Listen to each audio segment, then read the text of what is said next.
mga friends, at hindi pa nga tayo makaget over sa ating pa-surprise birthday kay Wellard. Panoodin niyo yan sa ating recent vlog or mini vlog.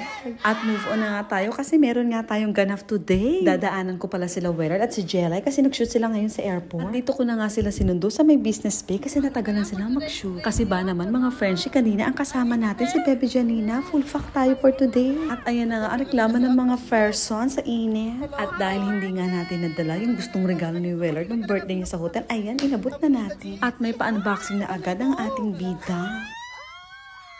Yan nga, at ang saya-saya niya kasi yan talaga ang nilook forward niya na iregalo namin sa kanya. Buti na nga lang at nabanggit niya yan kasi kung hindi, iba sana yung nabili ko. Panoodin niyo ang full video ng unboxing niya na yan sa kanyang YouTube channel at sa kanyang TikTok. Nakatag siya dito. Sorry naman at spoiler tayo for today's video. Iba din talaga ang Dubai, ang taxi, Tesla. After nga namin mag-shoot sa isang Afghan restaurant, tumiretso kami dito sa may Pabuchal Arab para mag-shoot habang may araw pa at liwanag pa at para maipasya na din ang anak ni Jelay. Para kahit papano maiikot ko din kayo mga friendship.